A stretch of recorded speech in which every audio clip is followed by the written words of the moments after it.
There's a clip that tells you almost everything you need to know about John Daly. I'll meet you in the gym. These start gyms are this three-letter word. Yours is GYM, mine's BAR. Right?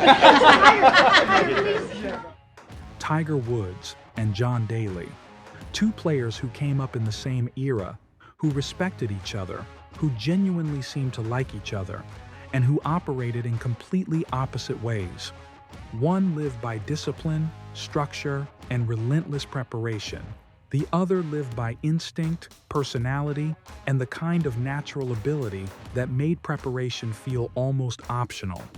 And that contrast is really the key to understanding John Daly, because when you go back and listen to what other players have said about him over the years, the great ones, the ones who played alongside him, who competed against him, you start to understand why he became one of the most talked about golfers of his generation. David Feherty was one of the first people to see it up close. He tells a story about meeting Daly back in 1987, before the majors and the fame.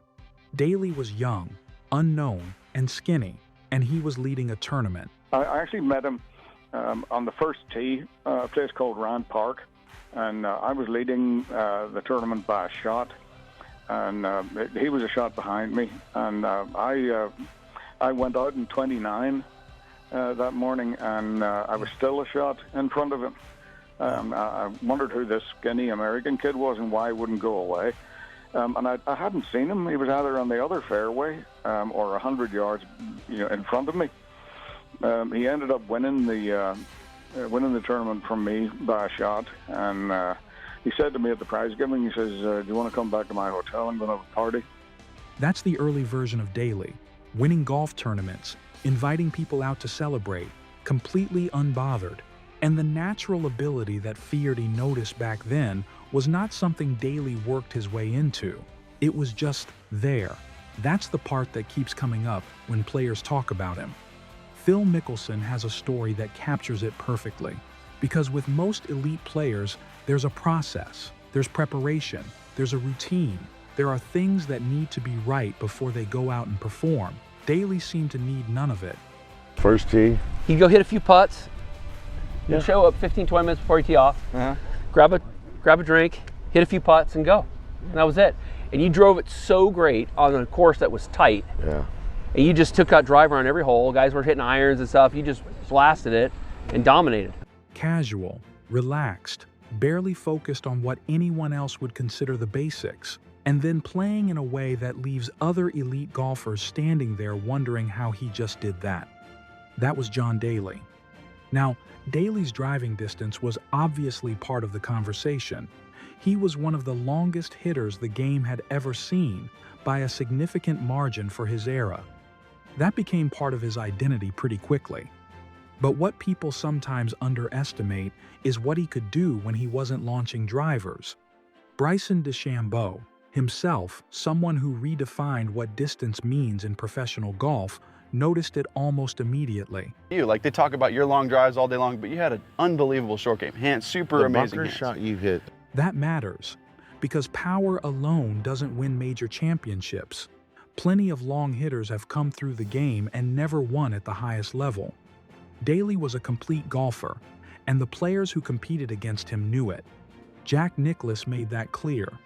Nicklaus once said, "John Daly doesn't care what his golf clubs are. That kid picks up anything and goes and hits it great. He is a tremendous talent." Think about that for a second. Jack Nicklaus, who had seen more elite golf than almost anyone alive, was essentially saying that Daly didn't even need the right equipment to be exceptional. That is not a casual compliment. And the proof wasn't just in what players said, it was in what Daly actually did.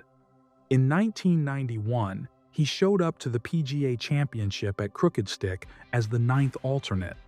He had never seen the course. He drove through the night from Memphis, arrived after midnight, and had no time for a practice round. He was only in the field because Nick Price withdrew when his wife went into labor. By Sunday evening, he was the PGA champion. He won by 3 shots, shot 12 under par, and became a household name overnight. 4 years later, in 1995, he won the Open Championship at St. Andrews in a playoff. 2 majors. That is what his talent won him, and that is usually where the story ends when Daly gets brought up. But for a lot of the people who watched him closely, 2 majors was never really the point. The point was how many he could have actually won. Gary Player said it as directly as anyone ever has. When asked who the most naturally talented player he ever saw was, Gary didn't name a player with 15 majors. He named John Daly. He said, "You want to know who was the most naturally talented player I ever saw? John Daly. If Daly worked like Tiger Woods works, he would have gone down as the greatest player who ever lived. He had a phenomenal future, and in my opinion, he ruined it. The drinking, the smoking, the late nights, they lose their edge." Gary Player won 9 majors. He competed against Nicklaus and Palmer. He is one of the most respected figures the sport has ever seen. And his answer to that question, the most naturally talented player he ever saw, was John Daly. That says a lot about the potential that people believed existed. And this is where the Tiger Woods contrast becomes genuinely fascinating. Because Tiger once said something to Daly that Daly has never forgotten. According to Daly, Tiger told him, "If I had your talent, I'd be doing the same thing you're doing." It's worth sitting with that for a moment. Tiger Woods, who is widely considered the most disciplined, driven, prepared player the modern game has ever seen, someone who rebuilt his swing multiple times, who trained like a professional athlete in an era when golfers simply did not do that, told John Daly that his talent was so unusual, even he might not have bothered with all of it. That quote says something about how special Daly's ability was, but it also says something about what Daly chose to do with it. Because by the mid-2000s, the conversation around John Daly had shifted. Fuzzy Zoeller once told him flat out, "I've got 150 grand that says you never make it to 50. Daly later joked that he collected on that bet once he actually hit the milestone, and it is a funny story, but it's also a reminder of how seriously people took the concern. Daly's lifestyle wasn't just unconventional. To the people around him, it genuinely looked like something that might cut his life short. He had been open about the drinking, the gambling, the smoking. There had been a PGA Tour suspension. The personal chaos had become as much a part of his public image as the swing itself. And it wasn't just the drinking. Daly once said he'd never stepped into a gym in his life. And his reasoning was simple. "They won't let me smoke there," he said. When asked about his diet, his answer was equally straightforward. 20 Diet Cokes a day, cigarettes by the pack, peanut M&M, McDonald's. And when someone pushed back on what he was actually putting into his body, Daly had a ready answer for that too. Nicotine and caffeine equal protein. This is why there was always this uncomfortable undercurrent in the people who rooted for him. Admiration and frustration running alongside each other. Then came 2019.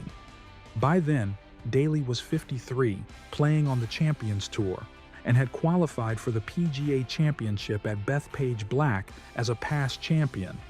But he needed something no major championship had granted a competitor in years: permission to use a cart, because his arthritic knee made walking the course impossible. The PGA of America approved the request under the Americans with Disabilities Act. But Nick Faldo, a 6-time major champion, made his position clear. He said, "I think walking is an integral part of being a pro golfer. I'll leave it at that." And then Tiger, who had his own thoughts on the matter, pointed out that he had won the 2008 US Open walking on a broken leg. The thing is, a lot of people did not have sympathy for John Daly because he had taken his body for granted for all these years, and the result of that was showing. What Daly himself said was perhaps the most telling part. He called it almost embarrassing. He said he felt obligated to play as a past champion, but that the whole situation wasn't something he was comfortable with. So, what do you do with John Daly's story? Gary Player says he was the greatest natural talent he ever saw. Jack Nicklaus says he was a tremendous talent who didn't even need the right clubs.